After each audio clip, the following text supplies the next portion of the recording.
سعودیەکان لێی دەزانن پارە زۆر شت دەکات. یەکێک لەو شتانەی کە پارە دەیکات ناساندنی کەلتورە. ئەوە تا کریستیانۆ ڕۆناڵدۆ کە یاریزانێکی جیهانی و پرتوگالیە بە دشداشە و ئاڵا و شمشێری سعودیەوە لە یادی دامەزراندنی 300 ساڵەی حکومڕانی نوێی سعودیا لەگەڵ سعودیەکان یادەکە دەکاتەوە.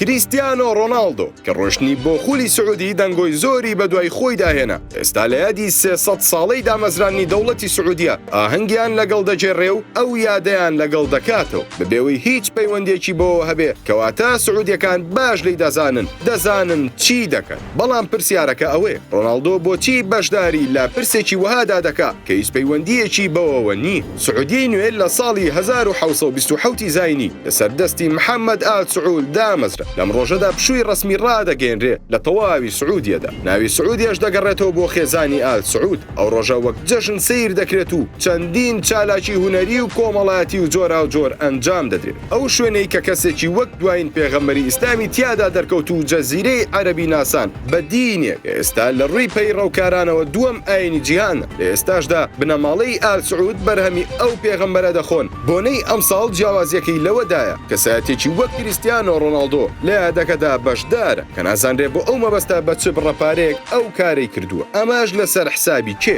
دەزانن چ شتێک ئەمەی بە کریستیانۆ کرد؟ تەنیا و تەنیا پارە.